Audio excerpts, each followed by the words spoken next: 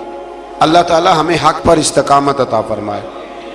آیت نمبر 114 میں دن کے دونوں طرفوں میں اور ابتدائی رات کے کچھ حصے میں اللہ تعالیٰ نے نماز قائم کرنے کا حکم دیا ہے۔ رات کے کچھ حصے میں بھی نماز پڑھنی چاہیے، اور یہ بھی بتایا کہ بے شک نیکیاں گناہوں کو مٹا دیتی ہیں، اور یہ نصیحت قبول کرنے والوں کے لیے نصیحت ہے۔ آیت نمبر 120 میں اللہ تعالیٰ نے فرمایا کہ ہم آپ صلی اللہ علیہ وسلم کو رسولوں کی تمام خبریں آپ کے دل کی تسکین و تقویت کے لیے بیان کرتے ہیں، اور ان میں مومنوں کے لیے نصیحت اور عبرت ہے کہ ان ساری باتوں سے عبرت پکڑ لو۔ بچہ صرف وہی جو اللہ کے نبیوں کے طریقے پہ چلا اور نبیوں کے ساتھ رہا، باقی بچ سکے نہیں۔ اللہ تعالیٰ کی طرف سے توحید و رسالت اور وقوع قیامت کے دلائل بھی ہیں۔ آیت نمبر 123 میں فرمایا کہ آسمانوں اور زمینوں میں سب غیب اللہ ہی کے ساتھ مختص ہیں، اور ہر کام اسی کی طرف لوٹایا جاتا ہے۔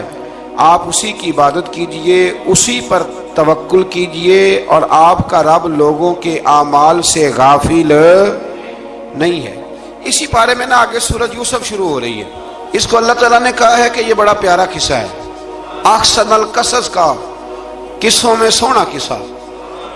تو یہ کچھ 12ویں پارے میں اور کچھ 13ویں پارے میں ہے. میں نے یہ ارادہ کیا ہے کہ یہ ایک ہی دن پوری بیان کی جائے.